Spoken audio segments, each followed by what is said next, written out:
আল্লাহ রাসূল সাল্লাল্লাহু আলাইহি ওয়াসাল্লাম অসংখ্য হাদিসের ভিতরে বলেছেন, ভালো মানুষের সংস্পর্শে থাকার কথা। ভালো মানুষের সংস্পর্শে না থাকার কারণে মানুষ জাহান্নামে যাবে।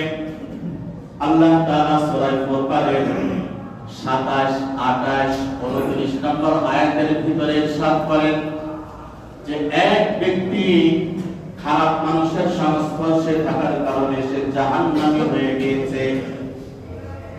আপনারা অনেকে জানেন, মক্কার বড় একজন ধনী ব্যক্তি ছিল, ব্যবসায়ী, উকবা ইবনে আবি মুআইদ।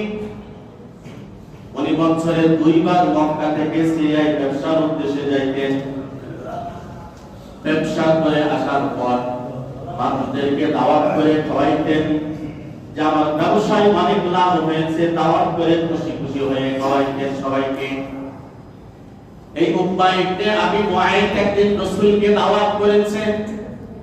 এই উকবা ইবনে আবি মুআইদ তখন ইসলাম ধর্ম গ্রহণ করে নাই। আল্লাহ রাসূল কখনো কখনো বিধর্মীদের দাওয়াত গ্রহণ করতেন, তাদের কাছে ইসলামের আলো পৌঁছানোর জন্য।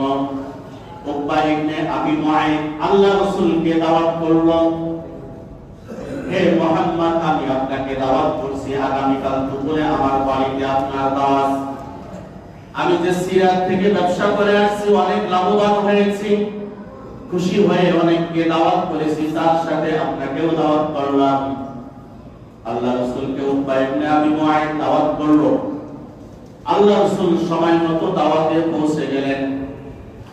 দাওয়াতে পৌঁছে যাওয়ার পর যখন আল্লাহ রাসূল লোকমা মুখে দেবেন, তখন উকবা ইবনে আবি মুআইদকে বলেন, উকবা, আমি তোমার খাবার গ্রহণ করতে পারি, শর্ত তোমার ঈমান আনতে হবে। তোমার ঈমান আনতে হবে, দিল থেকে কালিমা পড়তে হবে।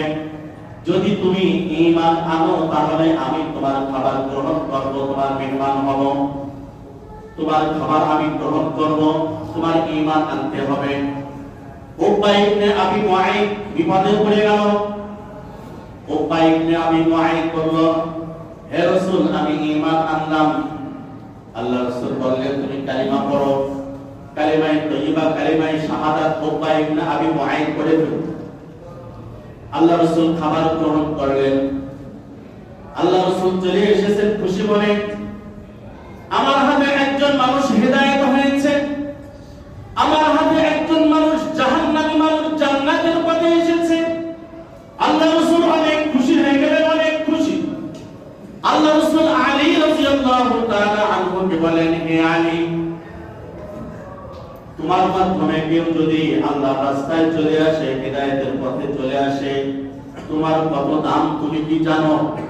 বলে, হে আল্লাহ রাসূল, আমি জানি না। আল্লাহ রাসূল আলীকে বললেন, আলী, তোমার মাধ্যমে যদি একজন বেনামাজি নামাজি হয়ে যায়, একজন সুদখোর ঘুষখোর যদি এগুলি ছেড়ে দেয়, একজন খারাপ মানুষ যদি ভালো হয়ে যায়, হিদায়াতের পথে চলে আসে, তাহলে তোমার দাম কেমন? তুমি আল্লাহর রাস্তায় 100টা লাল উট দান করলে যে সওয়াব, তোমার মাধ্যমে একজন হিদায়াত পাইলে তার থেকে আরো বেশি সওয়াব। আল্লাহ রাসূল খুশি হয়ে গেলেন। উকবা ইবনে আবি মুআইদ ইসলাম ধর্ম গ্রহণ করেছে, মুসলমান হয়ে গিয়েছে। আল্লাহ রাসূল কাবা চত্বরে বসে আছেন, হাজরে আসওয়াদ বরাবর সাহাবায়ে কেরামকে নিয়ে বসে আছেন।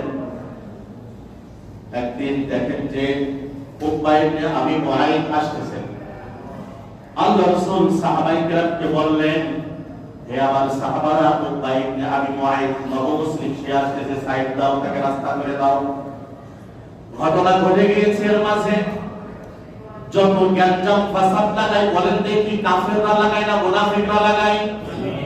বলেন কারা লাগায়? আমাদের দেশে যে ঐক্য হচ্ছে না, এর ভিতরে কারা কাজ করতেছে বলেন দেখি? কাফের না মুনাফিক? মুনাফিকরা সব কাজ করে। মক্কার নাম করা মুনাফিক ছিল আব্দুল্লাহ ইবনে উবাই ইবনে খালফ, আর মদিনার নাম করা মুনাফিকদের লিডার ছিল আব্দুল্লাহ ইবনে উবাই ইবনে সালুল। দুই প্রান্তে দুই মুনাফিকদের লিডার। এই মক্কার এই মুনাফিক আব্দুল্লাহ ইবনে উবাই ইবনে খালফের বন্ধু ছিল উকবা ইবনে আবি মুআইদ। এই মুনাফিক যখন শুনলো যে তার বন্ধু উকবা ইবনে আবী মুআইদ ইসলাম ধর্ম গ্রহণ করেছে, দৌড়াই বন্ধুর বাড়ি চলে গেল। যে বন্ধু তুই নাকি গতকাল মুহাম্মাদের হাতে হাতে ইসলাম ধর্ম গ্রহণ করেছিস শুনলাম। দোস্ত কি করব, মুহাম্মাদকে দাওয়াত করেছিলাম, কালিমা না পড়লে না সরবন্দা কালিমা না পড়লে সে খানা খাবে না, তাই আমি কালিমা পড়েছি। বন্ধু তুই কি করলি, তুই আমার বন্ধু, তুই আমার সাথে থাকিস, একসাথে আমরা বেড়াই, তুই মুহাম্মাদের হাতে হাত দিয়ে ইসলাম ধর্ম গ্রহণ করেছিস, আর আমি তো আমি তো মক্কায় মুনাফিকদের লিডারি করি, আমি আমার যত কাজ আছে সব মুহাম্মাদের বিরুদ্ধে, আর তুই মুহাম্মাদের পক্ষে চলে গেলি, মুহাম্মাদের হাতকে শক্তিশালী করলি। বন্ধুকে চাপ দেওয়া শুরু করলো। মুনাফিক উবাই ইবনে খালদ উকবা ইবনে আবী মুআইদকে চাপ দিল, তোর সাথে আজ আমার আর কোনো সম্পর্ক নাই, তুই মুহাম্মাদের ধর্ম গ্রহণ করেছিস। তখন উকবা ইবনে আবী মুআইদ বলল, এটা তো আমি মুখে মুখে বলেছি, অন্তর থেকে বলি নাই। দেখেন, আমি মুখে মুখে বলেছি মুহাম্মাদকে খাওয়ানোর জন্য, আমি অন্তর থেকে বলি নাই। এখন আব্দুল্লাহ ইবনে উবাই ইবনে খালদ সে উকবা ইবনে আবী মুআইদকে বলল, তুই যে মুহাম্মাদের ধর্ম পছন্দ করিস না, মুখে বললে হবে না, তোর একটা প্রমাণ করতে হবে। ভাই কি প্রমাণ?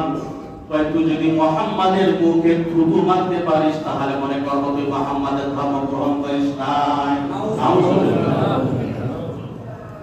এবার বন্ধুকে চাপ দিল। দেখেন বন্ধুকে কিরকম খারাপ বানাই, আমার এইটাই মূল উদ্দেশ্য।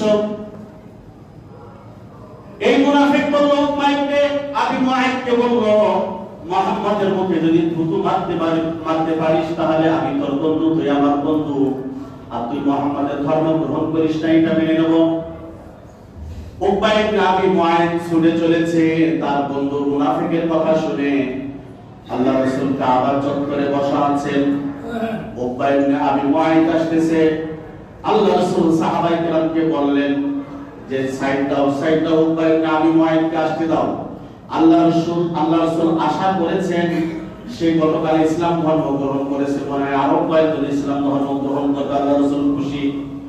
কিন্তু না, এর ভিতরে ঘটনা ঘটিয়েছে কে? কাফের না মুনাফিক? মুনাফিক ঘটনা ঘটিয়ে দিয়েছে। সাইড দেওয়ার পর উকবা ইবনে আবী মুআইদ আল্লাহ রাসূলের সামনে এসে আল্লাহ রাসূলের মুখে থুতু মেরে দিয়ে চলে গেল। নাউযুবিল্লাহি মিন যালিক।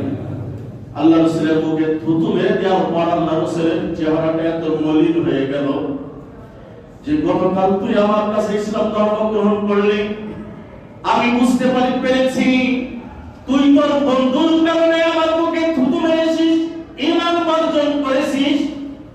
আমি বুঝতে পেরেছি।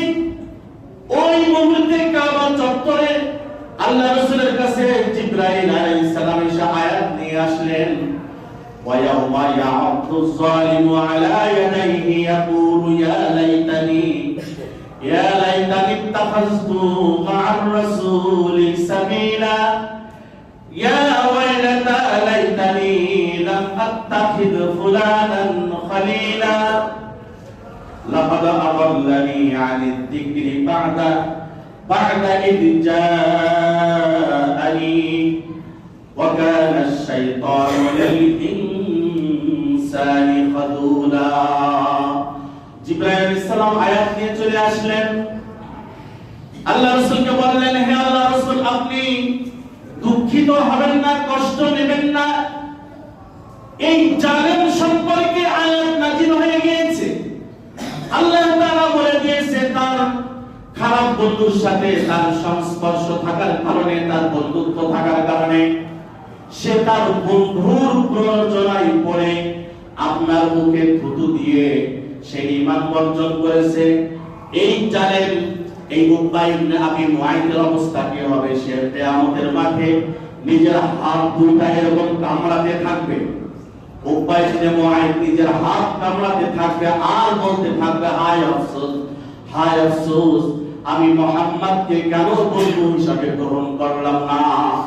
হায় আফসোস, হায় আফসোস, কেন আমি আব্দুল্লাহ ইবনে উমাইর ইবনে খালিদকে বন্ধুরূপে গ্রহণ করলাম, খারাপ বন্ধুকে কেন গ্রহণ করলাম? সে কিয়ামতের দিন তার হাত এরকম কামড়াতে থাকবে, কামড়াতে থাকবে। আল্লাহ রাসূল সাল্লাল্লাহু আলাইহি সাল্লামকে যখন জিবরাইল এই আয়াতগুলি শোনালেন, আল্লাহ রাসূল সান্ত্বনার বাণী শুনে একটু শান্ত হলেন।